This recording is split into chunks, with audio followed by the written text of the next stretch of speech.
ঈসা আলাইহিস সালাতু ওয়াস সালাম তিনি এক পাহাড়ের পাদদেশ দিয়ে যাচ্ছেন।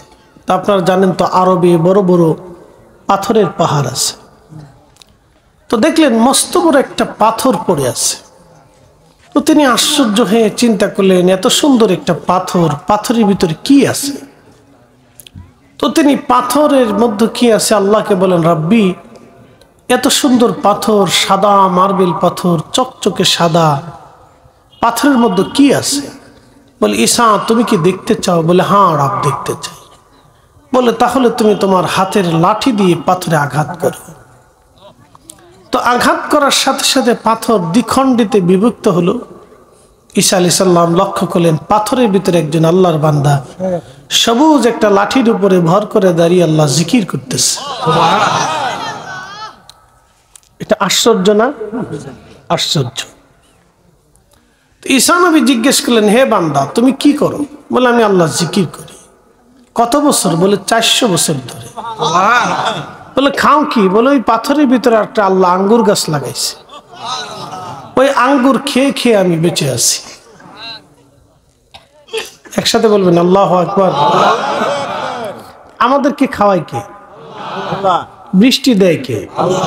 যদি না দিতেন আমাদের কিছু করার ছিল? কিচ্ছু করার ছিল না।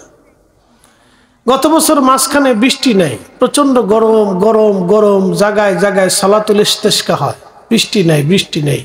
আবার যখন শুরু হয়েছে তখন থামে না।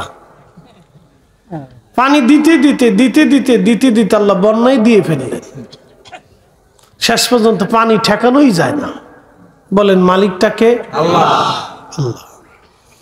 সমুদ্রের ভিতরে একটা মাছ আছে নীল তিমি। একটা মাছই প্রত্যেক দিন 110 মণ খাবার খায়। আপনি কয় কেজি খান বলেন তো? আমরা কয় কেজি খাই? আধা কেজি। যারা বেশি পরিশ্রম করে তারা খাইলেও খাইতে পারে। তো এইরকম পুরুষ এখন খুব কম, লাখের ভিতরে 2-4 জন আছে কিনা সন্দেহ। আগে ছিল তো 4 জনে আমরা এখন আধা কেজি খাই, কথা সত্য। তো একটা তিমি মাছ প্রত্যেক দিন 110 মণ খাবার খায়। ওর ব্যাংকের অ্যাকাউন্ট নাই, ওর জাতিসংঘ নাই, ওর আগামী দিনের খাবার জমা নাই, ওর সুদের কারবারি নাই, ওর ঘুষের কারবারি নাই। আর আমরা হাফ কেজি চালির ভাত 4 জনে খাই, তারপরে সুদের কারবারি, ঘুষের কারবারি, কিলিকিলি, মারামারি, ফাঁসাফাঁসি, লাঠালাঠি, গুতাগুতি চলতেইছে। কথা কোন ঠিক কিনা? তাহলে বিচার কি মাছের হবে না আমাদের হবে? একসাথে বলেন, মাছ বিচার কি আমাদের হবে না মাছের হবে? আমাদের। বুঝতে হবে আমাদেরকে। প্রিয় দৌলতপুরবাসী মনোযোগ দিবেন। হযরত ঈসা নবী জিজ্ঞেস করলেন, হে বান্দা কত বছর তুমি এখানে আসো? আল্লাহর বান্দা ডাক দিয়ে বলে, হুজুর 400 বছর ধরে আমি আল্লাহ জিকির করি। বলে, তুমি খাও কি? পাথরের ভিতরে আল্লাহ আঙ্গুর গাছ লাগাইছেন, আমারে আল্লাহ 400 বছর ধরে আঙ্গুর খাওয়াইয়া খাওয়াইয়া আল্লাহ জীবিত রাখছে।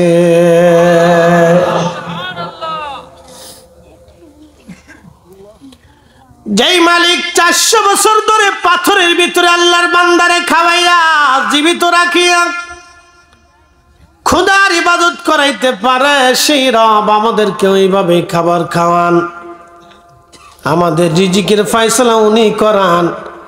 আল্লাহর সিদ্ধান্তের বাহিরে এক দানা ভাতও খেতে পারবো না।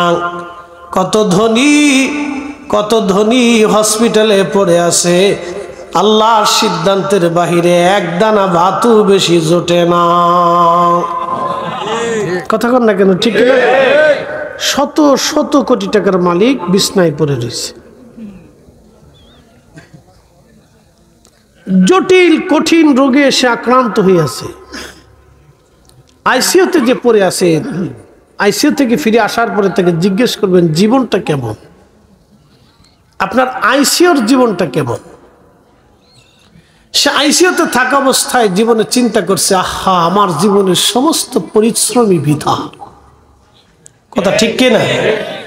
আপনি অসুস্থ হয়ে যখন মুমূর্ষু থাকবেন তখন আপনার কাছে বোধ হবে আমার জিন্দেগিটাই মিথ্যা, বৃথা। বৃথা পরিশ্রম করেছি। এই জন্য রব্বুল আলামিন আমাদেরকে কোরআনে সতর্ক করছেন এইভাবে, ইয়া আইয়ুহাল্লাযীনা আমানু লা তুলহিকুম আমওয়ালুকুম ওয়ালা আওলাদুকুম আন যিকরিল্লাহ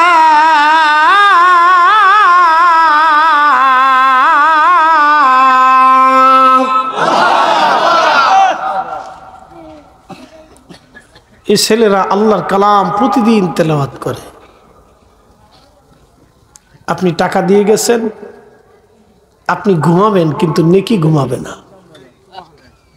আপনি মার জন্য রেখে গেছেন, মা কবরে থাকবে, আপনি মার কথা ভুলে যাবেন কিন্তু কোরআন আপনার মাকে ভুলবে না। আপনার 1 টাকাও নষ্ট হয়নি।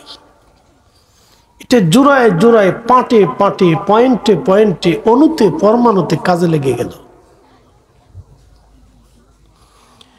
ইয়া আইয়ুহাল্লাযীনা আমানু লা তুলহিকুম আমওয়ালুকুম ওয়ালা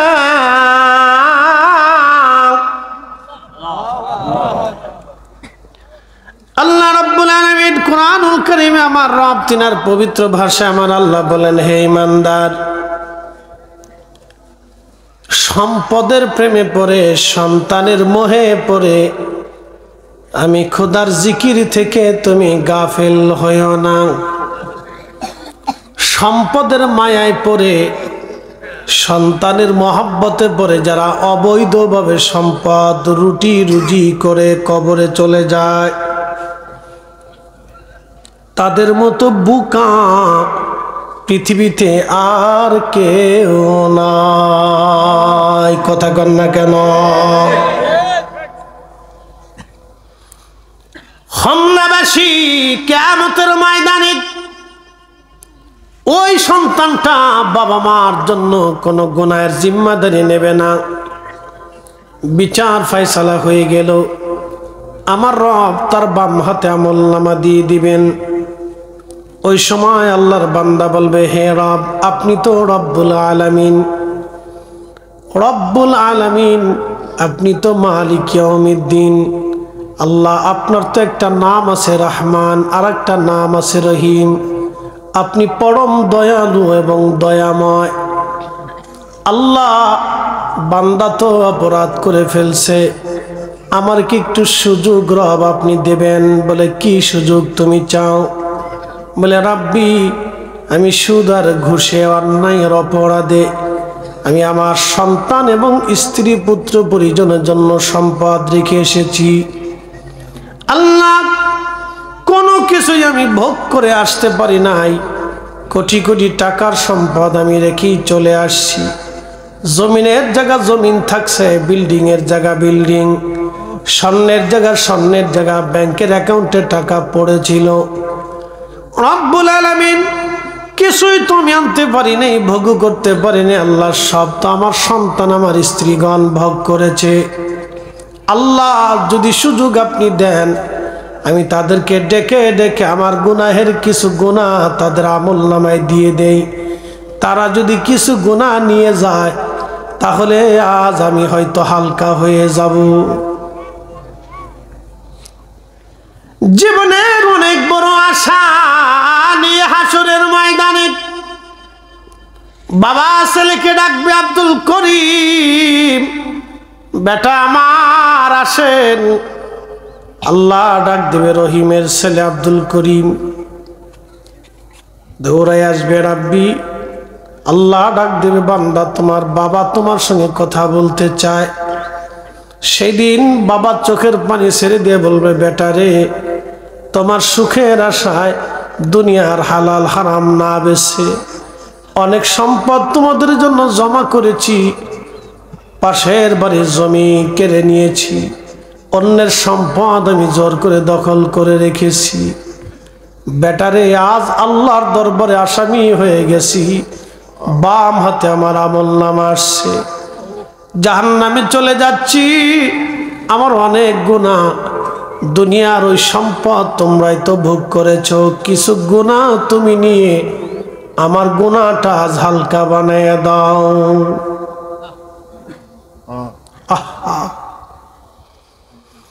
নবীজি ডাক দিয়ে বলতেছে, সাহাবীরা রে, তিন জায়গা সন্তান বাবার পরিচয় দিবে না, বাবা সন্তানের পরিচয় দিবে না, ছেলে মায়ের পরিচয় দিবে না, মা সন্তানের পরিচয় দিবে না, ভাই ভাইয়ের পরিচয় দিবে না, বন্ধু বন্ধুর খবর রাখবে না, কেউ কারো দিকে অন্যদিকে তাকানোর সুযোগ হবে না। তার এক নম্বর জায়গা হলো মিজানের পাল্লা, দুই নম্বর জায়গা হলো ডান হাতে বাম হাতে আমল নামা, তিন জায়গা হলো ফুল সিরাত পার হওয়ার সময় কেউ কারো দিকে ভ্রুক্ষেপ করবে না, সবাই যার যার চিন্তায় পেরেশান হয়ে থাকবে, পেরেশান। কেউ কারো কথা মনে রাখবে না, কেউ কারো কথা মনে রাখবে না, কেউ কারো কথা মনে রাখবে না। কুরআন আল্লাহ বলেন, আল্লাহকুমুত তাকাসুরু হাত্তা যুরতুমুল মাকাবির।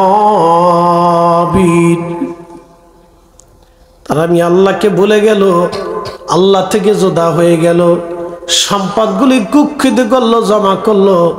কতদিন পর্যন্ত করবে? হাত্তা যুরতুমুল মাকাবির, কবর পর্যন্ত, এরপরে আর সুযোগ নাই। কাল্লা সাউফা তা'লামুনা সুম্মা কাল্লা সাউফা তা'লামুন। তারা অচিরেই জানতে পারবে সে কি ভুল করলো, কি অপরাধ করলো, কি ভুল করলো, কি সে জীবনে ভুল করছে, অচিরেই সে জানতে পারবে। আমাদের জীবনের কারো হায়াত 30, 40, 50, 60, এই ভুলের হিসাব মাত্র 60 বছরের জীবন। আহা, কি কঠিন সেই জীবনটা। খুব আমি ডিপলি আপনাদেরকে শোনাইতেছি, হাসরের ময়দানের একটা পরিস্থিতি আপনাদের সামনে উপস্থাপন করতেছি। তখন ছেলেটা স্পষ্টভাবে বলবে, বাবা, সন্তান হিসেবে আমার অধিকার ছিল, পিতা হিসেবে আপনার দায়িত্ব ছিল, হালালে হারামে এটা আমার দেখার বিষয় না। আপনাকে তো আমি হারাম উপার্জন রেখে আমার জন্য সম্পদ রেখে আসতে বলিনি। আজকে গুনাহের জিম্মাদারি আমি নিতে পারবো না, আমি নিজের পাপের চিন্তায় পেরেশান হয়ে আছি। আহা, সন্তানের দিকে বাবা শুধু সেই দিন ফেল ফেল করে তাকিয়ে থাকবে, কিচ্ছু করার নাই। আল্লাহ ডাক দিয়ে বলবে, বান্দা আর কেউ কি আছে তোমার? বলে, রাব্বি, আমার মেয়েটা আছে, যে কলিজার টুকরা মেয়েটার জন্য এত কিছু করেছি, বিবাহে 20-30 লক্ষ 50 লক্ষ টাকা খরচ করেছি। মেয়েটাকে ডাক দেবে, রহিমা, দৌড়ে আসবে। বাবা ডাক দিয়ে বলবে, বেটি আমার, সুখের জন্য হালালে হারামে জিন্দেগি গঠন করে তোমার জন্য সম্পদ রেখে আসছি।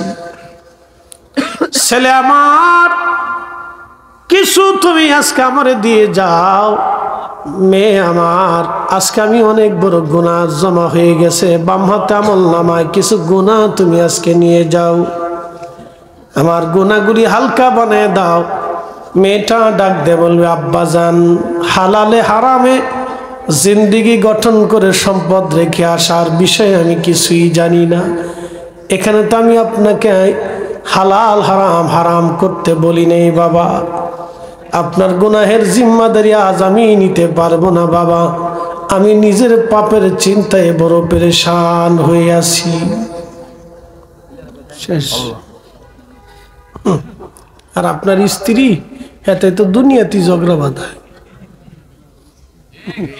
আসতে ঠিক কনকে জোরে খন। আপনার স্ত্রী হাতে তো দুনিয়াতে ঝগড়া করে, হাসরের ময়দানে তো আরো করবে।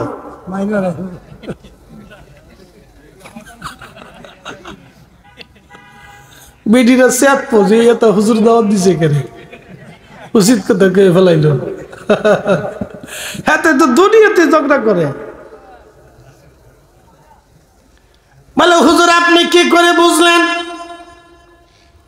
আল্লাহর নবী বলেন আমি জাহান্নামের দিকে তাকাইলাম, শুধু নারী আর নারী, শুধু মহিলা আর মহিলা জাহান্নামে।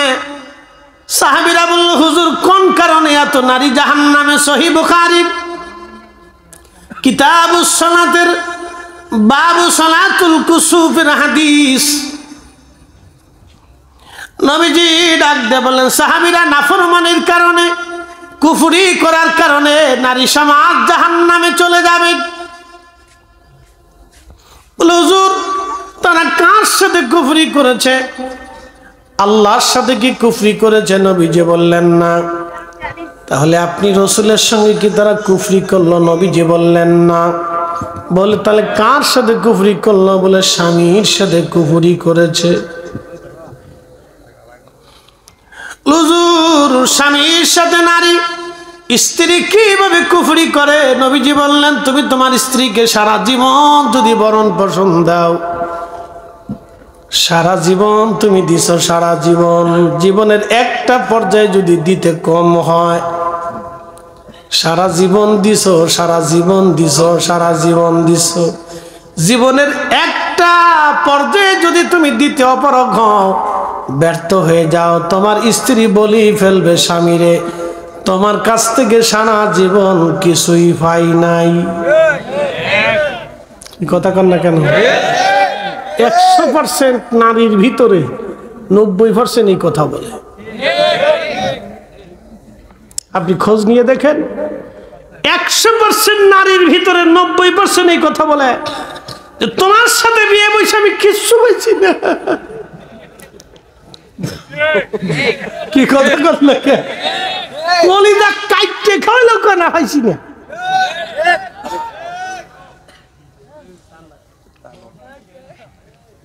শোনেন, আমি একটা কথা বিশ্বাস করি, পৃথিবী পুড়ে যাবে, সাগর শুকিয়ে যাবে, আকাশ ভেঙে যাবে, আল্লাহ রসুলের একটা কথাও মিথ্যা হবে না। জোরে বলেন একিন আছে, বিশ্বাস আসেনি? আসেনি বিশ্বাস?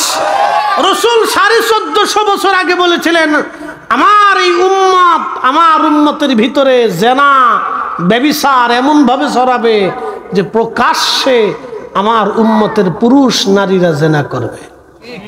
আপনি যদি বিশ্বাস না করেন প্রত্যেকটা পার্কে চলে যাবেন, যদি বিশ্বাস না করেন সমুদ্র সি বিচগুলিতে যাবেন, যদি বিশ্বাস না করেন তো বিনোদন কেন্দ্রগুলিতে যাবেন, যদি বিশ্বাস না করেন তাহলে আপনি একটা কনসার্ট দিয়ে দেখেন যে কত নারী পুরুষের বেহাপনা হয়।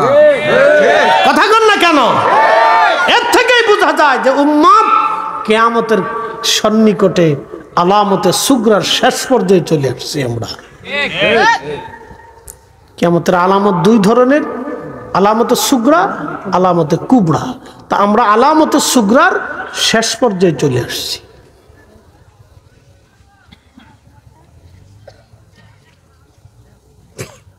আগের দিনে দেখছি হিন্দু নারীরা কাপড় চোপড় পরে ডাইকে ডুইকে বেরিয়েছে, মুসলমান বেডি জিন্সের প্যান্ট পরে রাস্তায় হাঁটে।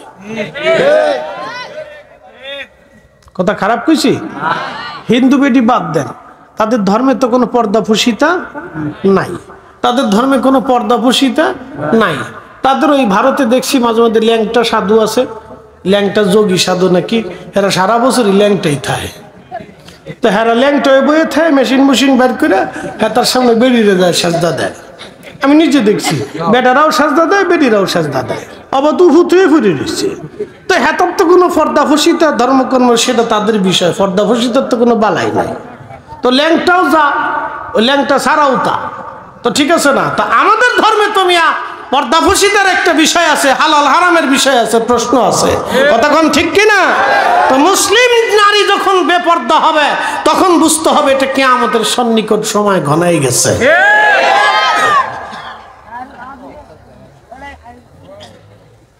হাসিস না, হাসিস না, আমি যেটা কইছি এটা একবার বাস্তব দেখে দেখে কইছি।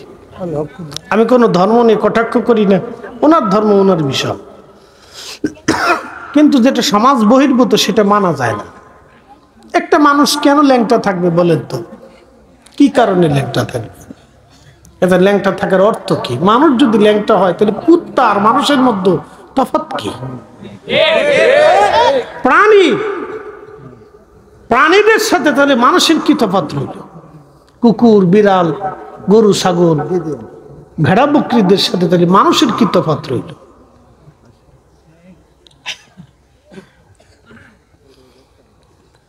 প্রিয় হোমনাবাসী, মনোযোগ দিয়ে কথাগুলি শুনে যাবেন। আজ হাজিরিন, হযরত ঈসা রুহুল্লাহ আলাইহিস সালাতু ওয়াস সালাম ও হাসরের ময়দানে আল্লাহ ডাক দিবে, বান্দা আর কে তোমার আসেনি? বলে আমার স্ত্রী আছে। বলে ডাকো তোমার বিবিকে। বিবিকে ডাকা হবে। বিবি, বড় মামলা আর আসামি আজ হয়ে গেছি। ছেলে মেয়েরা বলছিলাম তারা আমাদেরকে ছেড়ে চলে গেল। বিবিরে, তোমার সুখের জন্য হালাল হারাম আমি বাসি নাই। তোমার একটু ভালোবাসা পাওয়ার জন্যে আমি জীবনে বহু পরিশ্রম করেছি। বিবি, আজকে আল্লাহর দরবারে মামলার আসামি হয়ে গেছি। অনেক বড় গুনাহ জমা হয়ে গেছে। বিবিরে, কিছু গুনাহ তুমি আজকে ভাগ করে নিয়ে নাও। কারণ জীবনে দুইজন একসঙ্গে বসবাস করেছি, সুখ আর দুঃখ ভাগ করে নিলাম। আজকে হাসরের ময়দানেও কিছু দুঃখ তুমি ভাগ করে নিয়ে যাও। স্ত্রী ডাক দেবে, স্বামী, বিবাহের সময় শর্ত ছিল আপনি আমাকে ভরণ পোষণ দিবেন সম্মানজনক। হালালে না হারামে? আপনার তো কথা ছিল হালালে, কিন্তু আপনি হারামে কেন করলেন? এটা আমার সাবজেক্ট না গো স্বামী। ওই বিষয়টা আপনি আল্লাহর সাথে মিটায়ে নেন। আজকে আপনার কোনো গুনাহের জিম্মাদারি আজ নিতে পারবো না। অতএব আপনার চিন্তা আপনি করেন, আমি নিজের চিন্তায় বড় পেরেশান। আল্লাহর বান্দা তখন কাঁদতে থাকবে। রব বলবেন, বান্দারে, আমি রব তোমাকে ফয়সালা করে দিলাম, তুমি তোমার পাপের জন্য তুমি জাহান্নামে চলে যাও। আমি কি তোমাকে সেই দিন সতর্ক করি নাই? ইয়া আইয়ুহাল্লাযীনা আমানু, হে ঈমানদার, লা তুলহিকুম আমওয়ালুকুম ওয়ালা আওলাদুকুম আন যিকিরিল্লাহ। সম্পদ এবং সন্তানের মোহে পড়ে তুমি আমি আল্লাহর জিকির থেকে গাফিল হয়ো না। এই কথা কি তোমার সেই দিন আমি বলি নাই? ওয়া মান ইয়াফআল যালিকা ফাউলাইকা হুমুল খাসিরুন। বলেছি তোমরা ক্ষতিগ্রস্ত হবা, মহা ক্ষতির সম্মুখীন হবা, বড় কঠিন বিপদের সম্মুখীন হয়ে যাবারে বান্দা। আমি তো তোমাকে আগেই সতর্ক করেছিলাম, কিন্তু তুমি সতর্কতা মানো নাই। এবার তুমি তোমার প্রাপ্য নিয়ে জাহান্নামে চলে যাও।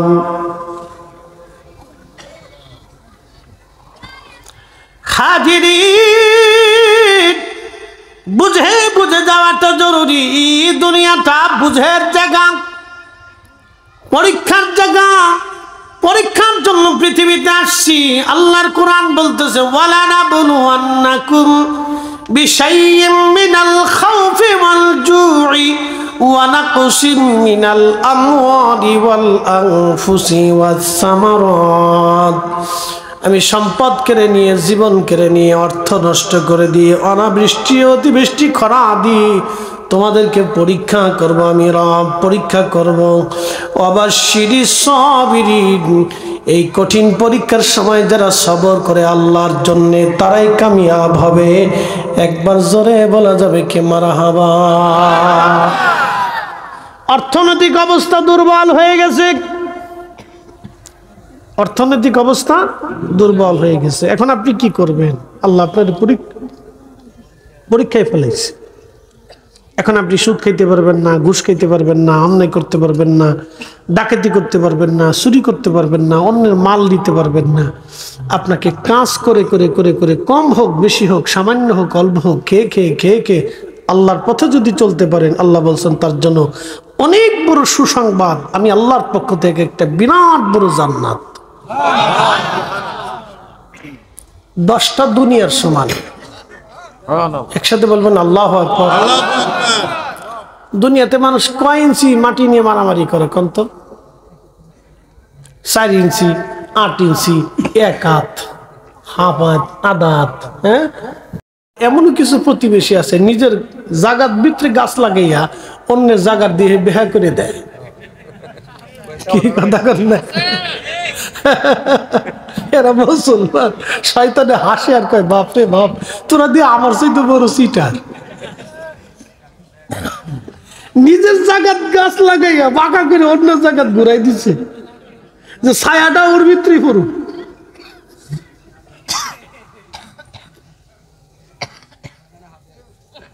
শয়তানে হাসের কয় বাপরে বাপ, তুই যে আমার চাইতে চিটার। এদের কাছে শয়তানে পর্যন্ত ফেল খাইছে। চিন্তা করে, আমরা মানুষ হইয়া ভবেতে আসিয়া মানুষের করিলাম কি।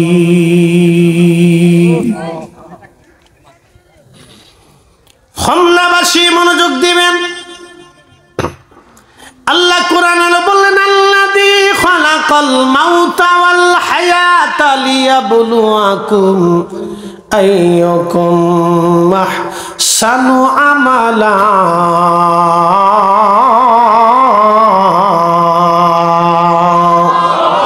আল্লাহুম্মা সাল্লি আলা। আহা, জবান খুলে বসেন, উঠবেন না, একটা লোক উঠবেন না, বসে যান, কিছু কথা শুনে যান। ওয়ালা আলি সাইয়্যিদিনা।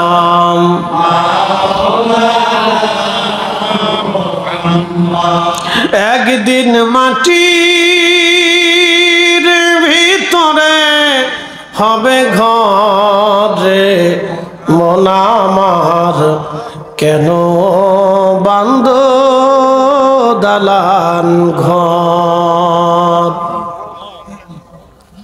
আপনি যদি আজ মারা যান, ধরেন অ্যাক্সিডেন্টে মারা গেলেন, আপনি আপনার পলিথিনের মধ্যে পেঁচাইয়া সুন্দর করে আপনাকে বেঁধে নিয়ে আসবে। তাও কোথায় নিয়ে আসবে জানেননি? টমটমের ভিতরে, ট্রাকের মধ্যে, অথবা পিকআপের ভিতরে, অথবা আপনাকে নিয়ে আসলো অ্যাম্বুলেন্সের ভিতরে, অথবা বেশি দিন হলে আপনাকে ডিপ ফ্রিজে করে নিয়ে আসবে। ডিপ ফ্রিজে করে এনে দেরি করবে না, আধা ঘন্টার ভিতরে তাড়াতাড়ি কবরে নামিয়ে দেওয়া হবে। কারণ মানুষের মৃত্যুর পরে মাত্র 24 ঘন্টা পরে পায়খানার রাস্তা দিয়ে পোকা বের হয়। ওই পোকাটা তামাম শরীরে ছড়াইয়া যায়। শুধু ছড়াইয়া যায় না, গন্ধ বের হতে থাকে। আর মাত্র 24 ঘন্টার ভিতরে গন্ধ ছড়াইয়া যায়। এই দুর্গন্ধের কারণে আপনার স্ত্রী আপনাকে কাছে রাখবে না, কলিজার টুকরা সন্তান ঘরের মধ্যে রাখবে না, আপনার আপনজন কেউ রাখবে না। আপনারে যেই কাপড় দিয়ে পেঁচিয়ে নিয়ে আসা হলো, অথবা যে বিছানার কাপড় দিয়ে, বিছানার চাদর দিয়ে আপনাকে পেঁচিয়ে রাখা হলো, আপনার ছেলে মেয়েরা দেখবেন ওই বিছানার চাদর আর কোনোদিন ব্যবহার করবে না। বুঝছে, তারপরে যাই করবে না। ডরায় ডরায় ডরায় ডরায়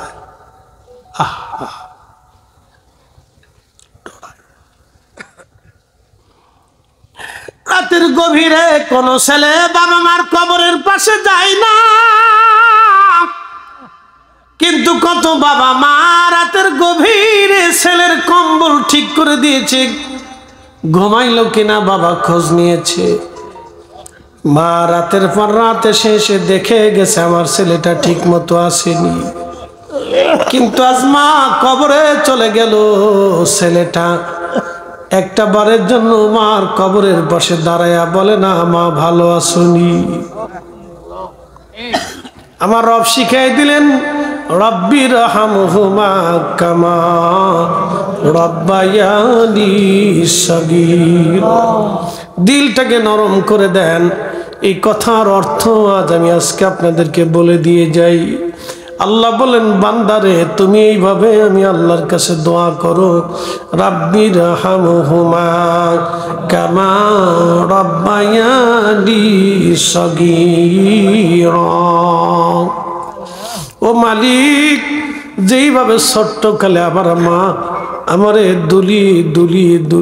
দুলিয়ে ঘুম পাড়িয়েছিল, আমি পেশাব করে দিয়েছি, মা বেজার হয় নাই। পেশাবের কাপড়টা ফেলাইয়া নতুন কাপড় দিয়ে মা আমাকে আবার জড়িয়ে ধরে চুমা লাগাইছে। মায়ের কাপড় আমার পেশাব করে ভরে দিয়েছি, মা বেজার হয় নাই। মা পোশাকের পেশাবগুলি ফেলে দিয়ে আবার আমার জড়িয়ে ধরে চুমা লাগাইয়া কলের মধ্যে নিয়ে মা জড়িয়ে ধরে আমার ঘুম পাড়াইছে। আল্লাহ, আমি পায়খানা করে দিয়েছি, সবার নাকের মধ্যে কাপড় চলে গেল, আমার মায়ের নাকের মধ্যে কখনো কাপড় যাই নাই। আল্লাহ, আমার মা আমারে ওই পায়খানাগুলি পরিষ্কার করে দিয়ে মা আমারে বুকের মধ্যে জড়াই ধরে চুমা লাগাইছে। আমি অসুস্থ হইলে মা সারা রাত্র ঘুমাই নাই। বাবা রক্ত বিক্রি করে হলো আমার ওষুধ কেনার জন্য পাগল পারা হয়ে গেছে। আমি খোকা কখন ভালো হব পেরেশান হয়ে গেছে। সারা রাতের বার রাত মার ঘুম হয় নাই। মা ঘুমাইলেও বারবার ঘুম থেকে উঠে উঠে আমারে দেখছে। আমার অসুস্থতা বাড়লো না কমলো, আমি ভালো আছি না বেঁচে আছি না মরে গেছি, বারবার মা আমারে দেখেছে। সারা রাত্র মা আমার জন্য ঘুমাই নাই। আল্লাহ, ছোট্ট কালে মা যেইভাবে আমাকে লালন পালন করেছে, আমার আব্বা কাঁধে করে নিয়ে ঘুরে বেরিয়েছে, কোলে করে নিয়ে ঘুরে বেরিয়েছে। কত প্রশ্ন বাবাকে করেছি আল্লাহ, কত প্রশ্ন বাবারে করছি, বাবা এটা কি, ওটা কি, সেটা কি, এটা দিবা সেটা দিবা, এটা খাবো সেটা আনবা। কোনদিন কোনো কথা বাবা ফেলে দেই নাই। যাহা চেয়েছি বাবা খুশির জন্য তাহা নিয়ে আসছে। আমার ছোট্টকালে বাবা এমনি খুশি রাখছে। আল্লাহ, আজকে বাবা মা কবর দেশে ঘুমায় গেল, ছোট্টকালে যেইভাবে আমারে মা বাবা খুশি রাখছে, লালন পালন করছে গো মালিক, জান্নাতে ওইভাবে আমার বাবা মারে তুমিও লালন পালন করো। একবার জোরে বলা যাবে কি আল্লাহু আকবার। ও গো মা, তুমি এ ধরনের শ্রেষ্ঠ নিয়ামত, তোমারই পদতলে রয়েছে জান্নাত, তোমারই পদতলে রয়েছে জান্নাত। কোরআনে আমার রব বলেন, ইম্মা ইয়াবলুগান্না ইনদাকাল কিবারা আহাদুহুমা আও কিলাহুমা ফালা তাকুল লাহুমা উফিন ওয়ালা তানহারহুমা ওয়া কুল লাহুমা কাওলান কারীমা আখফিদ লাহুমা জানাহাদ যুল্লি মিনার রাহমা ওয়া কুর রাব্বির হামহুমা কামা রাব্বায়ানি সগীরা। একসাথে বলি, রাব্বির হামহুমা কামা রাব্বায়ানি সগীরা। লা ইলাহা ইল্লাল্লাহ, লা ইলাহা ইল্লাল্লাহ, লা ইলাহা ইল্লাল্লাহ। আসিয়া বলে আল্লাহ আল্লাহ, ফেরাউন দিল কত জ্বালা। আল্লাহ বলেন ও জিবরাইল, আল্লাহ বলে ও জিবরাইল, খুলো হে জান্নাতের তালা। লা ইলাহা ইল্লাল্লাহ, লা ইলাহা ইলাহা ইল্লাল্লাহ লা ইলাহা ইল্লাল্লাহ লা ইলাহা ইল্লাল্লাহ মুহাম্মাদুর রাসূলুল্লাহ সাল্লাল্লাহু আলাইহি ওয়াসাল্লাম। আল্লাহ আমাদেরকে ওইভাবে দোয়া শিক্ষা দিলেন। আজকে যারা দোয়া মানে না তারা মূলত বাবা মার জন্য দোয়া করে না। কথা কোন ঠিক কি না? আচ্ছা বলেন, আমাদের দেশের সমাজে একদল আছে নামাজ মানে না। তারা বলে জীবনের নামাজের মতো নামাজ একবার পড়লেই চলে। কি কথা কর না কেন? আছে না নাই? যারা নামাজ অস্বীকার করে তারা সুন্নি তো দূরের কথা, মুসলমানই হতে পারে নাই। আপনি ঠিক বললেও ঠিক, না ঠিক বললেও ঠিক। আরে সে আল্লাহর ফরজ অস্বীকার করছে, সাতটিখানি কথা না। আপনি যদি বলেন যে টুপি আপনি মাথায় দেন না, সেটা ভিন্ন। যদি বলেন যে টুপি ইসলামের রসুলের সুন্নত না, আমি এটা মানি না, তাহলে আপনি আর মুসলমান নাই, কারণ আপনি রসুল অস্বীকার করছেন। কি কথা কন না কেন? আর আপনি যদি বলেন যে আপনি নামাজ মানেন না, তাহলে বোঝা গেল আপনি আল্লাহ অস্বীকার করছেন। কি কথা কন না কেন? তাহলে সুন্নি তো দূরের কথাগুলো বাদ দেন, মুসলমান কিনা এটা চিন্তা করেন। তো মুসলমানই দেয়, সে মুসলমানের কাতারেই থাকে না। কারণ রসুলের এনকার করলে সে কাফের হয়ে যায়, আল্লাহর হুকুমের এনকার করলে সেও কাফের হয়ে যায়, সে আর মুসলমান থাকে না। প্রিয় হোমনাবাসী, খুব মনোযোগ দিয়ে কথা শুনবেন। যে নামাজ মানে না তার নামাজ পড়ানো যায় না, কিন্তু আলসেমির কারণে যে নামাজ পড়ে না তারে দোয়া বুঝাই সুজাই নামাজে আনা যায়। যে দোয়া মানে না তারে দিয়ে আর দোয়া করানো যায় না। আর যে দোয়া আলসেমির কারণে করে না তারে কোনো না কোনো ভাবে দোয়ায় বসানো যায়। অতএব যারা দোয়া মানে না, ওই রকম সন্তান দুনিয়ায় রাখার চাইতে কুত্তা পালা ভালা। একসাথে হলো কেন? জোরে বলেন, জোরে জোরে জোরে জোরে। হক কথা তিতা, জোরে বলেন, হক কথা তিতা।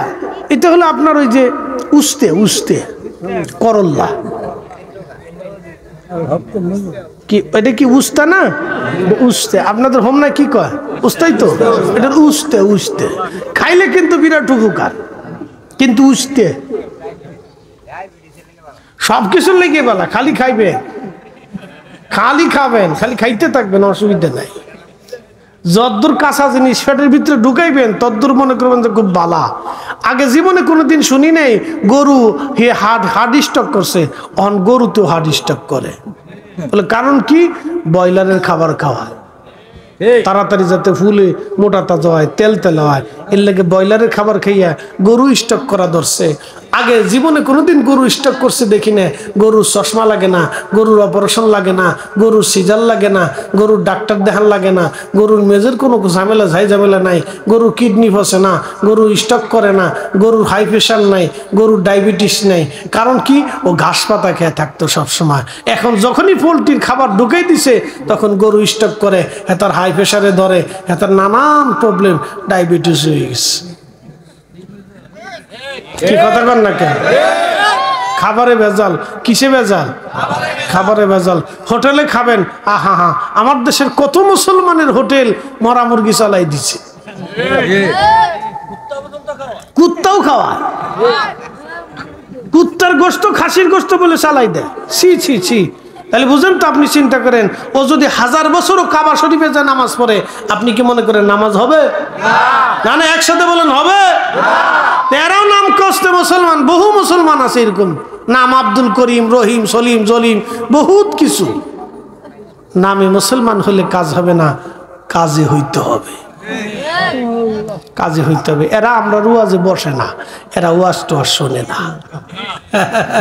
কি কথা কথা এই সিটার গ্রুপ আমরা রুয়াজে বসে না, বসে না, এটা আহে না। এটা জানে যে এটা বইলে হুজুরে দুলাই দিব, দুলাই দিব, হুজুরে দুলাই দিব, এর লেগে আহে না, এটা আহে না। হেতা নামাজে কোন সময় আসে জানেননি?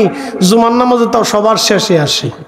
যায় কখন জানেননি? সবার আগে যায়, খালি সালাম ফিরিলি দিয়ে দিয়েছে আর বই থাকতো না জায়গা, এখানে আমার কাজ নাই, আমি যাই গিয়া।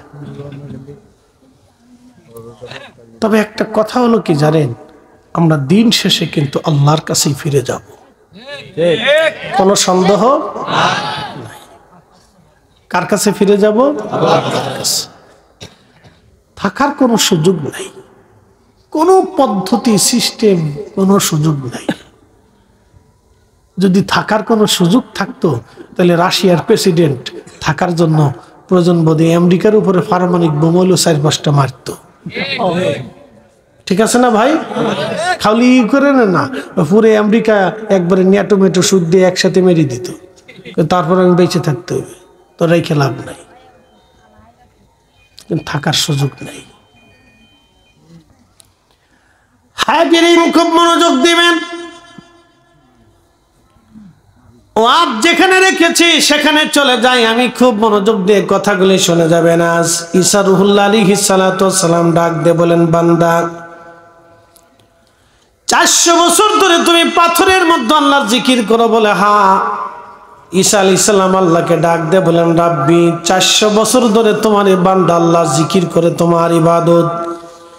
এই পাথরের মধ্যে 400 বছর ধরে তোমার জিকির করতেছে রাব্বি, এর চাইতে দামি মানুষ, এর চাইতে মর্যাদাবান আর কেউ কি দুনিয়াতে আসেনি গো আল্লাহ? আল্লাহ ডাক দেখা, ঈসা রে, এর চাইতে মর্যাদাবান ব্যক্তি বান্দা আমি দুনিয়াতে পাঠাবো। বলে আল্লাহ তারা কারা? বলে তারা আমার আখিরি নবীর উম্মত। একবার জোরে বলবেন কি মারহাবা? জোরে বলেন কারা? আমরা। জোরে বলেন কারা? আমরা। সুদ খাওয়ার জন্য, ঘুষ খাওয়ার জন্য, চুরি করার জন্য, রাহাজানি করার জন্য, অন্যের মাল খাওয়ার জন্য না, না না, এইগুলির জন্য আল্লাহ আমাদের দাম বাড়ায় নাই। কুনতুম খায়রা উম্মাতিন উখরিজাত লিন-নাসি তা'মুরুনা বিল মা'রুফি ওয়া তানহাউনা আনিল মুনকার। তোমরা সর্বশ্রেষ্ঠ জাতি, তোমাদেরকে শ্রেষ্ঠত্ব দিলাম, তোমাদেরকে মর্যাদা দিলাম। কখনো তোমাকে যদি ভুলি, হেদায়েতের আলো জেলে নিয় কাছে তুলি। ঠাই দিও প্রিয়তম, ঠাই দিও প্রিয়তম, অগমহিয়ান। তুমি রহমান, তুমি মেহেরবান, তুমি রহমান, তুমি মেহের। অন্ধ গাহে না শুধু তোমারি গুণগান, বুঝেও বুঝে না তবু শান। তুমি রহমান, তুমি মেহেরবান। বন্ধু আমার, সর্বশ্রেষ্ঠ জাতি তোমরা, পৃথিবীর মধ্যে সর্বশ্রেষ্ঠ জাতি। শ্রেষ্ঠত্ব আমি রব তোমাদেরকে দিয়েছি। আরবিতে একটা প্রবাদ আছে, সরফুল মাকিনা অসরফুল মাকান, সরফুল মাকানি অসরফুল মাকিন। কিছু জায়গার কারণে মানুষের দাম বাড়ে, কিছু মানুষের কারণে জায়গার দাম বাড়ে। আমার নবীর কারণে মদিনার দাম বাড়লো, মদিনার কারণে রসুলের দাম বাড়ে নাই। আমাদের কারণে নবীর দাম বাড়ে নাই, বরং রসুলের কারণে আমাদের দাম বাড়ছে। মক্কার কারণে নবীর দাম বাড়ে নাই, বরং নবীর কারণে মক্কার দাম বাড়ছে। কথা কন না কেন? আমার নবীর নাম কি? মুহাম্মদ সাল্লাল্লাহু আলাইহি ওয়াসাল্লাম। মক্কার নাম কি? মক্কা, কিন্তু আগে কি নাম ছিল? মক্কা। ইন্না আউওয়ালা বাইতিন উদিআ লিন-নাসি লাল্লাযী বিবাক্কাতা মুবারাকান হুদাল লিল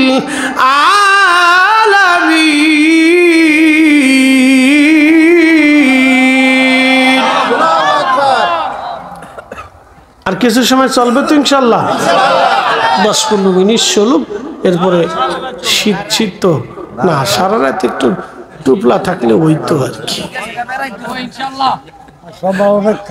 প্রধান মেহমান নাই, আপনার প্রধান অতিথি আছে, সভাপতি আছে, অতিথিবৃন্দ আছে, প্রধান বক্তা আছে, কিন্তু প্রধান আকর্ষণ নাই। বলে হুজুর প্রধান আকর্ষণ কোনটা? একটা গরু যদি ফেলাইতে পারতেন, কিছু চাল ডাল যদি জ্বালাইতে পারতেন, এটা হলো প্রধান আকর্ষণ। তাহলে দেখতেন পুরা মাঠটা কোনায় কোনায় কোনায় কোনায় কোনায় কোনায় কোনায় কোনায় ভরা থাকতো। এখন যারা বসে রয়েছে এর হলো সাক্কা পাক্কা, একবার অরিজিনাল, এর ভিতরে কোনো ডুপ্লিকেট নাই। কি কথা কন না খায়, এর ভিতরে কোনো ডুপ্লিকেট, একবারে সাক্কা সাক্কা সাক্কা সাক্কা সাক্কা সাক্কা। বদরের প্রান্তে 313 জন আল্লাহ সাক্কা সাক্কা রাখছিল। এখন আমরা যারা শীতের মধ্যে বসে রয়েছি, আজকের এই দিনে আমরাও সাক্কা সাক্কা পাক্কা পাক্কা। কথা কন ঠিক কিনা? তোরা ফলাইস না কিন্তু।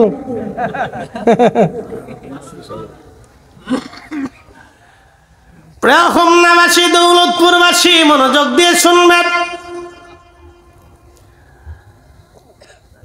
মক্কাতুল মুকাররমা আগে নাম ছিল বাক্কা, কিন্তু কেন মক্কা হলো? মক্কা হলো আমার নবীর নাম মুহাম্মদ, মুহাম্মাদের মিম থেকে বাক্কা থেকে মক্কা।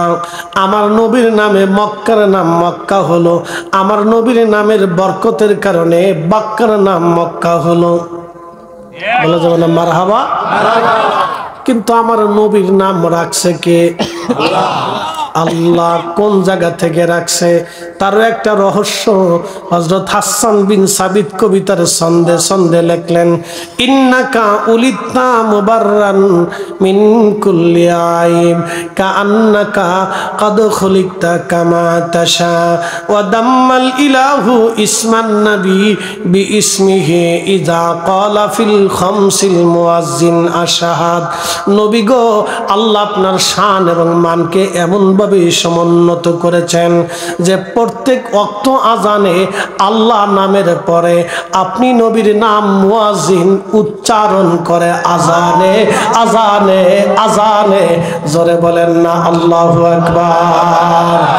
আর আমার দেশের এক ফালতু মৌলবী ওয়াজ করলো, বলে নারে রিসালাতের স্লোগান ফালতু। আরে বেটা, তোর 14 গোষ্ঠী ফালতু, আমার রসুলের স্লোগান ফালতু হতে পারে না। কথা বলেন, হাত উঁচা করে বলেন ঠিক না বেঠে?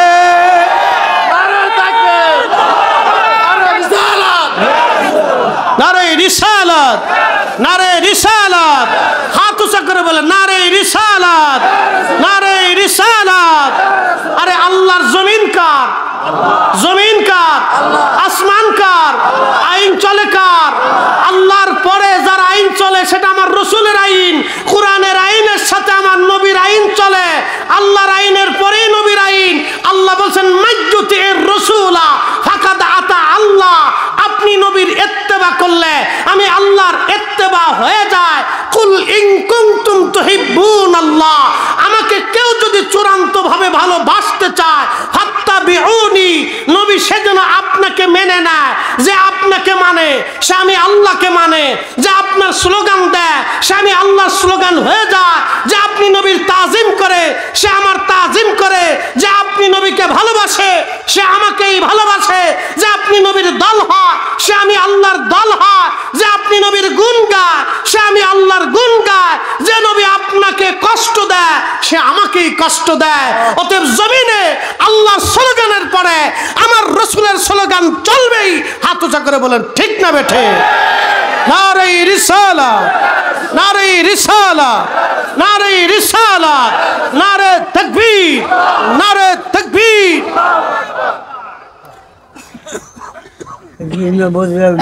রাফানা লাকা যিকরাক আয়াত নাজিল হলো। জিবরাইল আলাইহিস সালাম এসে গেলেন। নবীজি ডাক দিয়ে বলেন আপনি? বলে আল্লাহ পাঠাইছেন। বলে কারণ কি? বলে রাফানা লাকা যিকরাক, আপনাকে এই আয়াত আল্লাহ দিলেন, এর অর্থ কি আপনি জানেন? নবী বলেন আল্লাহু আলাম, আল্লাহই ভালো জানে। সুবহানাল্লাহ। জিবরাইল আমিন ডাক দিয়ে বলতেছে হুজুর, আল্লাহ আমাকে পাঠিয়েছে তাফসীর জানানোর জন্য। আল্লাহ জানিয়ে দিছে ইদা যুকিরতু যুকিরতা মাই, আল্লাহর জিকির যেখানে আপনি নবীর জিকির হবে সেখানে। এই জন্য দুরুদ ছাড়া দোয়া কবুল হয় না। 1000 বছর দোয়া হবে, দুরুদ না হলে দোয়া কবুল হবে না। কি কথা কন না কেন? 1000 বছর ইবাদত হবে, নবীর দুরুদ শরীফ ছাড়া ইবাদত কবুল হবে। 1000 বছর জিকির করবেন, হজ করবেন, আমার রাসূলের সুপারিশ ছাড়া জান্নাত নসিব হবে। আমার নবীর হামদের পতাকা, সুপারিশের পতাকা ছাড়া জান্নাতে যাওয়া যাবে না। এই জন্য আল্লাহ ডাক দে বলে, নবী আমি আল্লাহর শান যেখানে আপনি নবীর শান সেখানে, আমি আল্লাহর জিকির যেখানে আপনি নবীর জিকির সেখানে, আল্লাহর স্লোগান যেখানে রাসূলের স্লোগান হবে সেখানে। যারা এই স্লোগানকে ফালতু স্লোগান বলে, আমরা মনে করি ওর 14 গোষ্ঠী জিন্দেগি ফালতু। এগুলি ছাড়া আর ওয়াজ পায় না খুঁজিয়া। এগুলি ওয়াজ করলে ওর ওয়াজ জমে, বুঝতে পারছেন? এর পক্ষে আবার দালালি করার কিছু মুসলমান দুনিয়াতে আছে। কি আছে না ভাই? একটু কল্পনা করে না যে সে কার বিরুদ্ধে বলতেছে, কোন নামের ইজ্জতের বিরুদ্ধে বলতেছে, কল্পনা তো পারে না। মানুষের একটু সেন্স থাকা উচিত যে সে কোন নামের বিরুদ্ধে বলতেছে, কোন শব্দমালার বিরুদ্ধে সে বলতেছে। চিন্তা মগ জানি না যে কোন শব্দের বিরুদ্ধে সে কথা বলতেছে, কল্পনাতেও নাই। জান্নাতে যেতে হলে আপনার সারা জিন্দেগি আপনাকে পরিশ্রম করতে হবে, কিন্তু জাহান্নামে যাওয়ার জন্য একটা শব্দই যথেষ্ট। একটা শব্দই যথেষ্ট, বেশি শব্দ বলতে হবে না। একটা শব্দ খালি বলবেন যে রসুল আখিরি নবী মানি না, তো জাহান্নামে আপনি হাসতে হাসতে জাহান্নামে এক শব্দেই চলে যাবে। কারণ কি? আপনি রসুল করিমের সব মানছেন, কিন্তু একটা গুণ মানেন নাই। বুঝতেছে না যে আল্লাহ রসুলের শানে কত বড় আঘাত। রসুল করিমের নাম মুবারকের স্লোগানের বিরুদ্ধে সে কথা বলতেছে। আরে রসুল করিম সাল্লাল্লাহু আলাইহি সাল্লামের এই স্লোগানটা মুসাইলামাতুল কাজ্জাবের বিরুদ্ধে যুদ্ধে ইয়ামামাতে 15,000 সাহাবী একসাথে স্লোগান দিয়েছিলেন, ইয়া মুহাম্মাদা, ইয়া মুহাম্মাদা, ইয়া মুহাম্মাদা। সেই দিন রাসূলুল্লাহর স্লোগান দিয়ে জিহাদের ময়দানে ঝাঁপিয়ে পড়ে খালিদ বিন ওয়ালিদের মতো রণবীর নিজের জীবনকে বাজি রেখে সাহাবে کرام কলিজায় শাহাদাত নিয়ে সেই দিন বিজয় যদি মুসলমানের না হতো, তাহলে ইসলাম এত কঠিন হুমকির মুখে পড়েছিল। সেই দিন ভণ্ড নবী মুসাইলামাতুল কাজ্জাবের বিরুদ্ধে মুসলমান রাসূলের রিসালাতের স্লোগান দিয়ে জিহাদের ময়দানে ঝাঁপিয়ে পড়েছিল। অতএব যতদিন আমরা সুন্নিরা বেঁচে থাকব, ততদিন রাসূলের রিসালাতের স্লোগান চলবেই। কথা বলেন ঠিক না বেটা?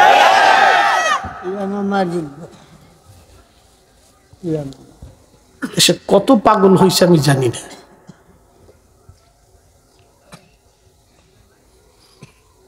প্রিয় মুসলমান, খুব মনোযোগ দিবেন। এরপরেই হাসান বিন সাবিত রাদিয়াল্লাহু আনহু তিনি কবিতার ছন্দের মধ্যে বললেন, ওদাম্মাল ইলাহু ইসমান নবী বিইসমিহি ইজা ক্বালা ফিল খামসিল মুআজ্জিন শাহাদ وشق له ليذله فذو العرش محمود وهذا محمد صلى الله عليه وسلم। এই সময় হাসান বিন সাবিত বলেন, হুজুর হাজার হাজার সাহাবীদের সামনে মসজিদ নববীর ভিতরে হাসান বিন সাবিত গাইতে লাগলেন, ইয়া রাসূলুল্লাহ আপনার নাম মুহাম্মদ শব্দটা আল্লাহর একটা সিফাতি নাম আছে, আরশের মালিকের একটা সিফাতি নাম হলো মাহমুদ। আল্লাহ তার মাহমুদ শব্দ থেকে আপনি নবীর নাম আল্লাহ নিজে রেখেছেন, আল্লাহর নাম থেকে আপনার নাম রেখেছে, মাহমুদ থেকে আপনি নবীর নাম আল্লাহ পছন্দ করে রেখেছে মুহাম্মদ সাল্লাল্লাহু আলাইহি ওয়াসাল্লাম। এই যে আমরা চুমা লাগাইলাম, একদল ভাই বলে তোমরা আল্লাহর নামে চুমা দাও না, নবীর নামে চুমা দাও কে? কি কথা কন না কেন? যুক্তি দেয় না? এই উত্তরটা শুনে যান। যুক্তি দেয় আল্লাহ বড় না নবী বড়? মুসলমানেরা কয় আল্লাহ বড়। কথা তো সত্য। আল্লাহ বড় না নবী বড়? বলে আল্লাহ বড়। তাহলে আল্লাহর নাম আছে রহমান, রহিম, গফুর, গফর, কারিম, সত্তর, রহিম, জব্বার, খালিক, বার, কত নাম আছে। এটা নাম পরে কেন সুমা লাগান না? মুহাম্মাদুর রাসূলুল্লাহ নাম শুনলে সুমা লাগান, কারণ কি? তাহলে আপনার কাছে কি নবী বড় আল্লাহ ছোট? তার উত্তরটা শুনে নিয়ে যাবেন আজকে। ওয়া শাক্কালাহু লিউযিল্লাহু ফাজুল আরশি মাহমুদুন ওয়া হাযা মুহাম্মাদ। হাসান বিন সাবিত বলে হুজুর আল্লাহ নাম থেকে আপনি নবীর নাম রাখছে মুহাম্মদ, আল্লাহর মাহমুদ নাম থেকে আপনি নবীর নাম রাখছে মুহাম্মদ। তার অর্থ হলো মুহাম্মদ নামে সুমা লাগাইবে, আল্লাহ নামে সুমা লাগানো হইয়া যায়। এই কথা কন না কেন? নবী নামে সুমা লাগাইলে কার নামে সুমা লাগানো হয়ে যায়? আল্লাহ নামে সুমা লাগানো হয়ে যায়, কারণ নবীর নাম আল্লাহ তার নাম থেকেই রাখছে। বুঝাইতে পারছি নি আপনাদেরকে? হ্যাঁ, বুঝে যাবেন। অতএব সুন্নিদের কোনো কাজই ডকুমেন্ট বিহীন না, এটা এসকে রাসূল। কথা কর ঠিক কিনা? ত্রিভুবনের প্রিয় মুহাম্মদ এলো রে দুনিয়ায়, রে সাগর আকাশ বাতাস দেখবি যদি আয়, রে সাগর আকাশ বাতাস দেখবি যদি। ধুলির ধরা বেহেশত আজ জয় করিল দিল রে লাজ, আজকে খুশির ঢল নেমেছে ধূসর সাহারায়, রে সাগর আকাশ বাতাস দেখবি যদি আয়, রে সাগর আকাশ বাতাস দেখবি যদি। দেখ আমেনা মায়ের কোলে দোলে শিশু ইসলাম দোলে। মারহাবা কর। ইসলাম আমার রসুল আসার কারণেই ইসলাম এসেছে। হযরত আবু বকর সিদ্দিক রাদিয়াল্লাহু আনহু আগে আল্লাহ চিনে নাই, আগে নবী চিনছে। কি কথা কর না কেন? নবী দেখা আল্লাহ মানছে, নবী দেখা আল্লাহ মানছে, নবী দেখা ফেরেশতা চিনছে, নবী দেখা কবর বিশ্বাস করছে, নবী দেখা জাহান্নাম জান্নাত বিশ্বাস করছে, নবী দেখা আখিরাত বিশ্বাস করছে। কারণ নবী বলছে আখিরাত আছে, সাহাবীরা কয় আছে। নবী বললেন আল্লাহ এক, সাহাবীরা কয় আল্লাহ এক। নবী বললেন ফেরেশতা আছে, সাহাবীরা কয় আছে। নবী বললেন আগেও নবী আসছে, সাহাবীরা কয় আগেও আসছে। নবী বললেন জান্নাত জাহান্নাম আছে, সাহাবীরা কয় আছে। নবী বললেন হাসর কায়েম হবে, সাহাবীরা বললেন হ্যাঁ হবে। রাসূল বললেন আল্লাহ হিসাব নিকাশে মিজানে পাল্লা ফুলসিরাতে দাঁড়া করাবে, আল্লাহর নবী সাহাবীরা বললেন হ্যাঁ তাই হবে। নবী যা বললেন সাহাবীরা তাই মানলেন, আমরাও তাই মেনে নেই। অতএব নবী মানা মানে আল্লাহ মানা।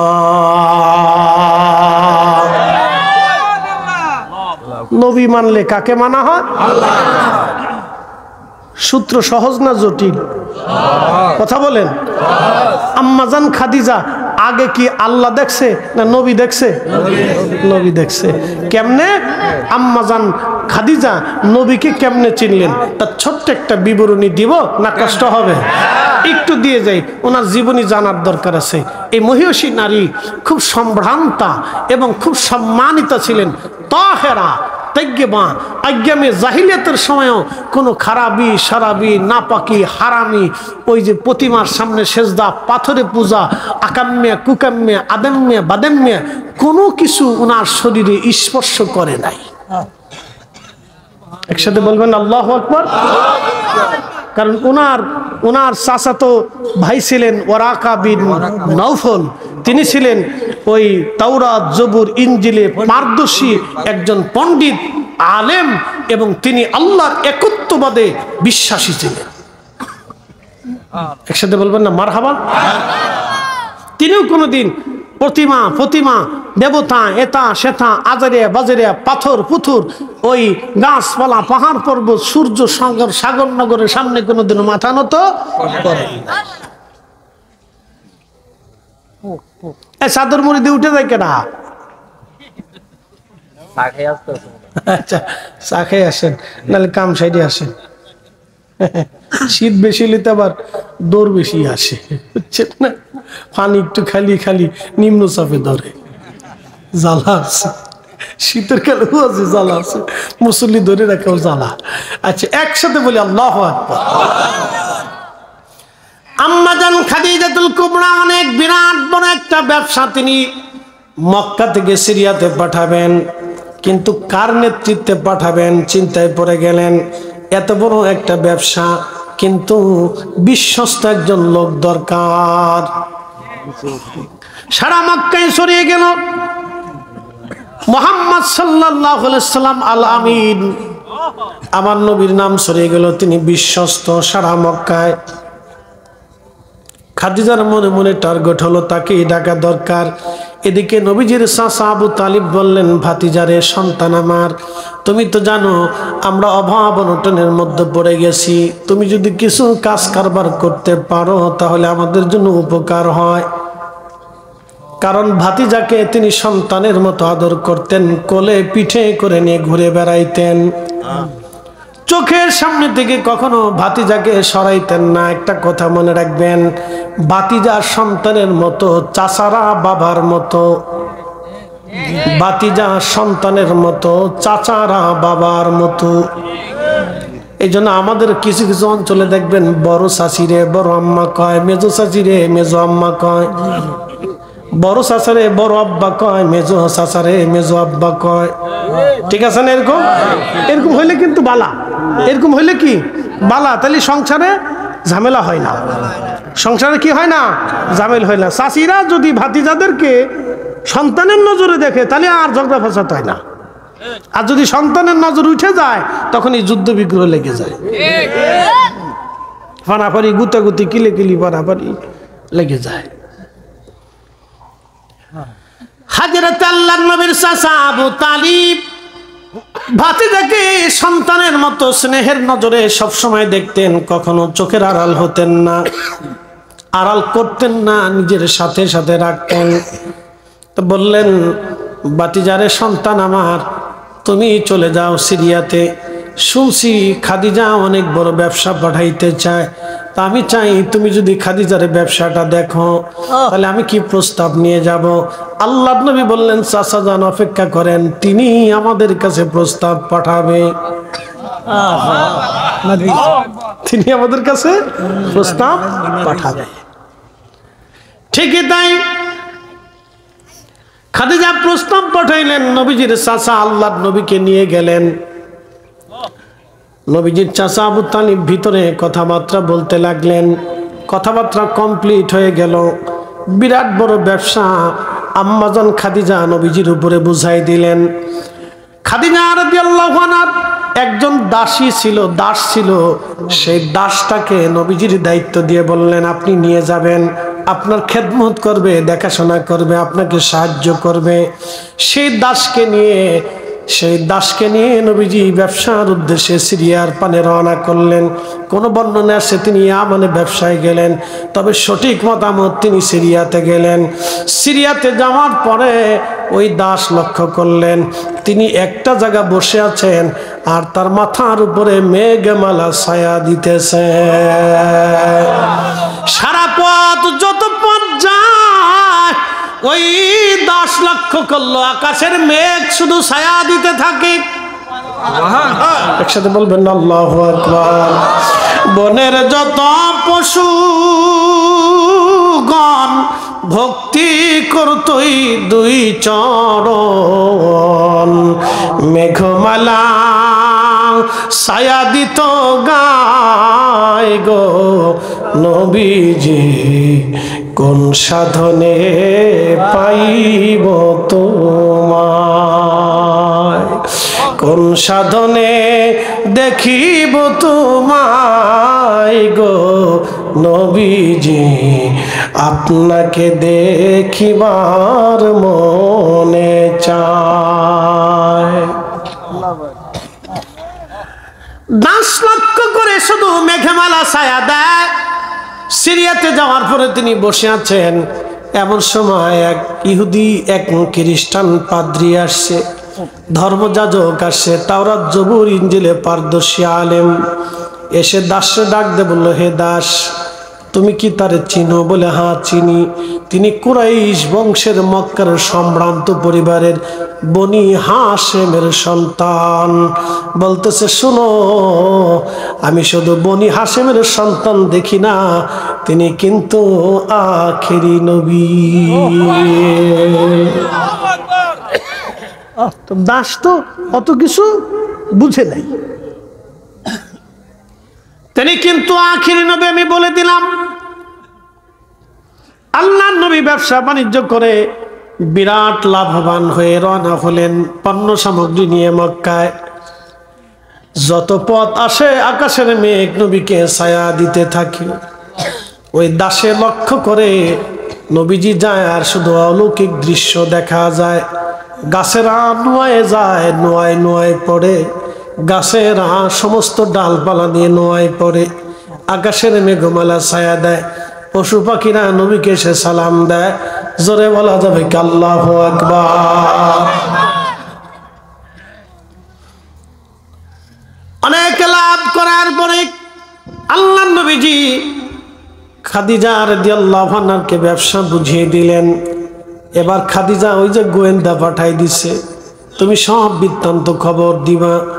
খাদিজার কাছে দাসে ডাক দে বললেন, মনিব আমার, আপনি যে লোকটাকে ব্যবসার জন্য পাঠাইছেন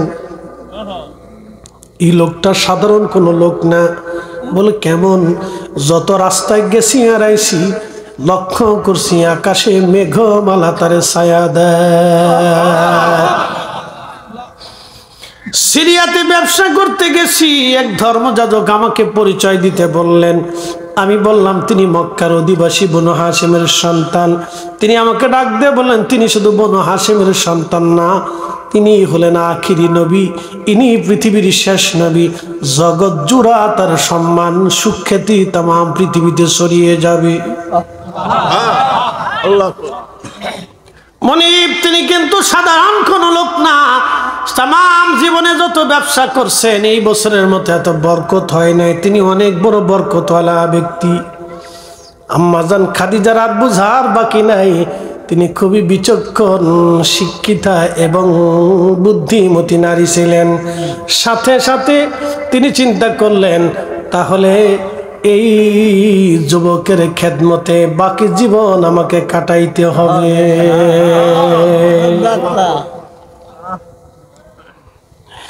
বাকি জীবন কাটাইতে হবে আমার। তিনি আত্মীয় স্বজনদেরকে ডাকলেন, ডেকে বললেন, আমার আব্বাজানের কাছ থেকে খাদিজা বিনতে খুয়াইলিদ, তার বাবার নাম ছিল খুয়াইলিদ, বা আমার আব্বার কাছ থেকে অনুমতি নিতে হবে। কিন্তু তার আব্বা তো অনুমতি দিতে চায় না। একবার অনুমতি দিছে, আবার না করে ফেলছে, পরে আবার বোঝাই সুজাই অনুমতি নিলেন। অনুমতি নেওয়ার পরে আল্লাহ আম্মাজান খাদিজাতুল কুবরা আল্লাহ নবীর কাছে প্রস্তাবনা পাঠাইলেন। নবী বললেন, আমি তো একা না, আমার মুরব্বী আছে, আমার চাচা। আমার চাচা যান সিদ্ধান্ত না দিলে আমি কোনো সিদ্ধান্ত দিতে পারি না। একবার জোরে বলা যাবে কে মারহাবা। মুরব্বী মানা নবীর সুন্নত। যারা মুরব্বী মানে না মূলত তারা নবী মানে না, ঠিক কিনা? রসুলের সুন্নত অস্বীকার করে, মুরব্বী মানা রসুলের সুন্নত। মুরব্বি মানতে হবে। আল্লাহ কোরআনে বলছেন ইন্নাল্লাহা ইয়া'মুরু বিল আদলি ওয়াল ইহসানি ওয়া ইতাইদিল কুরবা ওয়া ইয়ানহা আনিল ফাহশাই ওয়াল মুনকার ওয়াল বাগই ইয়াঈদুকুম লাআল্লাকুম তাযাক্কারুন। ও ঈমানদার, আমি নির্দেশ দিলাম তোমরা পৃথিবীতে ন্যায় করবে, ইহসান করবে, আত্মীয়তা সম্পর্ক রাখবে, দরিদ্র হলে দান করবে, ফাহিশা কর্মকাণ্ড থেকে দূরে থাকবে, বেহাপনা থেকে দূরে থাকবে, আন্দা গান্দা পচা হাবিজাবি থেকে তোমরা দূরে থাকবে, আর তোমরা মুরব্বীদেরকে মানবে। একসাথে বলবেন না মারহাবা? লাস্টে কি বলছেন? মুরব্বি মানবে। জোরে বলেন, লাস্টে আল্লাহ কি বলছে? মুরব্বি মানবে। আমাদের ছেলেপেলের এখন মুরব্বি মানে না। মোটরসাইকেল একটা ফাঁসার নিচে ঢুকাইতে পারলে ও বাপু চিনে না। কি কথা কন না কে? ও বাপু চিনে না, বাপু চিনে না, উস্তাদ তো পরে বাপু চিনে না। দেশে দেশে দেশে দেশে দেশে দেখে কোনায় কোনায় কোনায় কোনায় আদবহীন তৈরি হচ্ছে, বেআদব তৈরি হচ্ছে। আর ফতোয়া দিয়ে দেশে কদমবসি যখন উঠেই দিছে তখন বেয়াদব আরো দেশে বাড়ছে। কি কথা বল না কেন? আগে পরীক্ষা নিরীক্ষা দেওয়ার আগে ছেলেপেলেরা কদমবসি করতো, উস্তাদের নাম তো সাইকেল থেকে নামে উস্তাদের সালাম করতো, আর উস্তাদ স্যার ভালো আছেন নি, স্যার ভালো আছেন নি, শেষ। কি কথা বল না কেন? আগে আমরা উস্তাদ মাসাইক দেখলে নাইমে পায় কদমবসি করছি, এখনো করি, এখনো করি। উস্তাদ সেই ছোটকালের উস্তাদ দেখলে এখনো সালাম দিই, হুজুর কেমন আছেন, গাড়ির থেকে নেমে যে হুজুর কেমন আছেন। বুঝতে পারছেন? আদব নষ্ট হয়ে যাচ্ছে।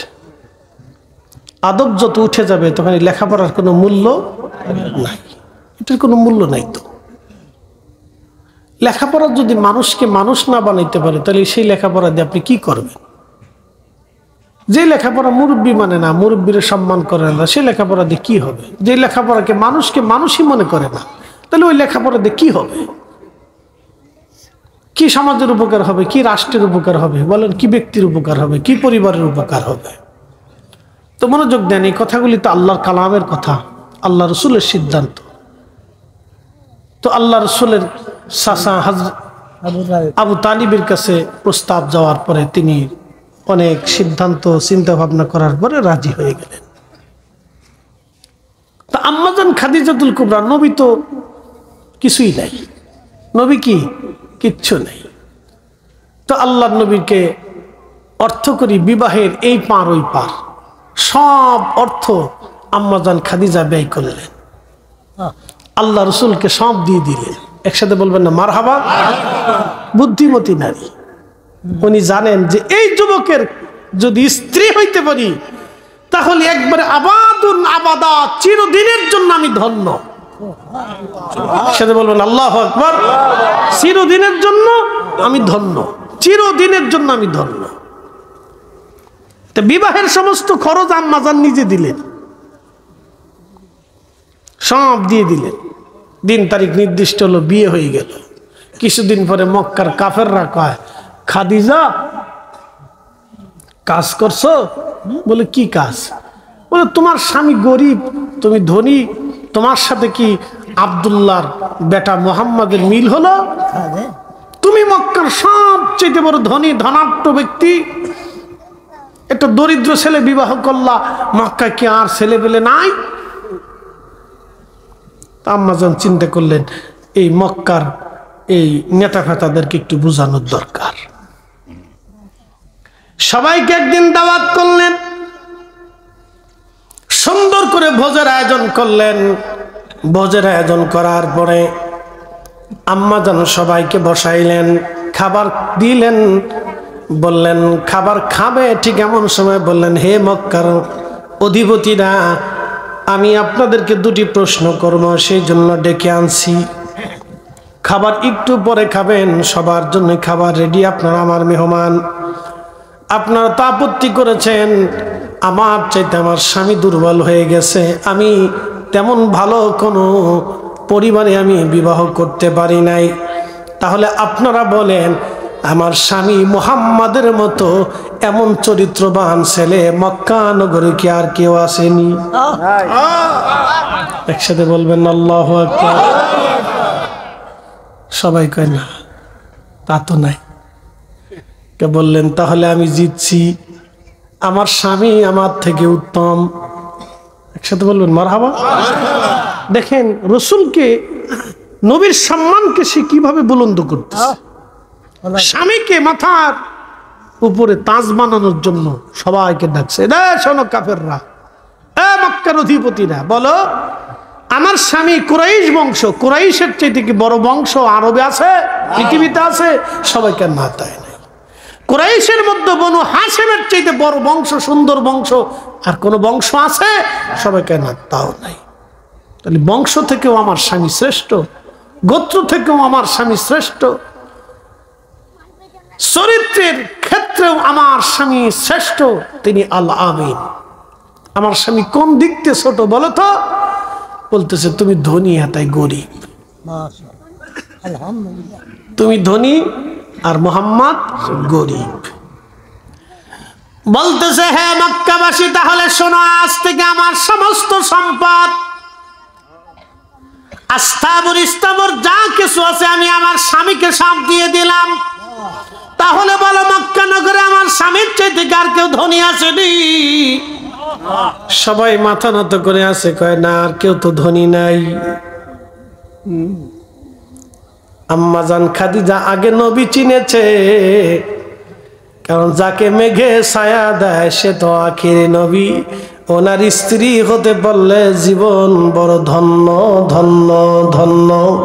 জোরে বলা যাবে কি মারহাবা। ওরে এই সমস্ত মুজিজা দেখা হযরত খাদিজা, ওরে এই সমস্ত মুজিজা দেখা হযরত খাদিজা, জীবন যৌবন সপিল আপনায় গো নবীজি। কোন সাধনে পাইব তোমায় আমি, কোন সাধনে পাইব তোমায় গো নবীজি। আপনাকে দেখিবার মনে চায়। সাহাবীরা আগে নবী চিনছে, ঠিক কি না? আগে কি চিনছে? নবী চিনছে। নবী সূত্র সহজ, কঠিন যারা করছে তাদের কপাল মন্দ।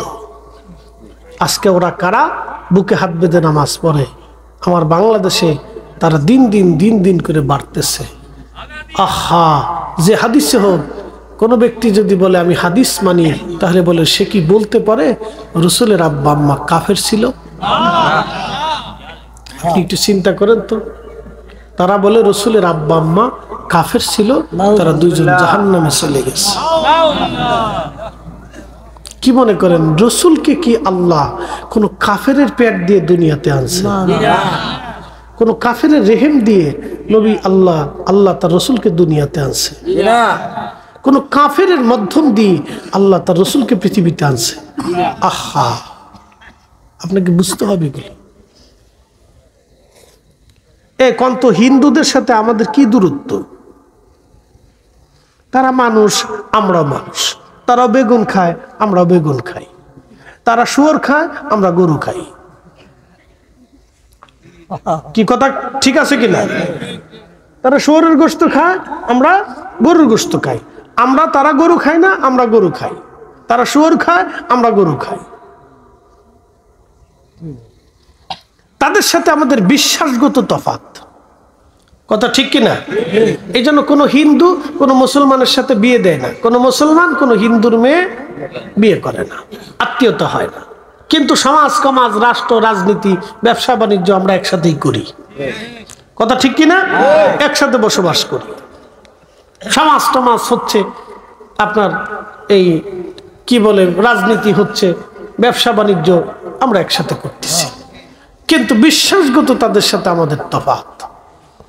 তো কোন ব্যক্তি যদি বিশ্বাস করে যে আল্লাহর নবীর আব্বা আম্মা জাহান্নামী, তার সাথে তো আমাদের সুন্নিদের আতাত হইতে পারে না। কি কথা কর না কেন?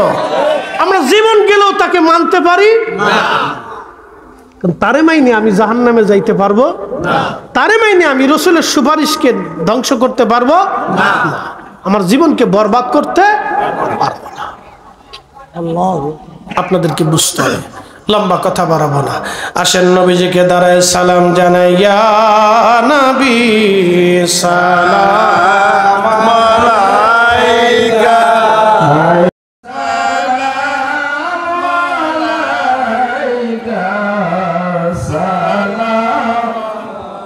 Guru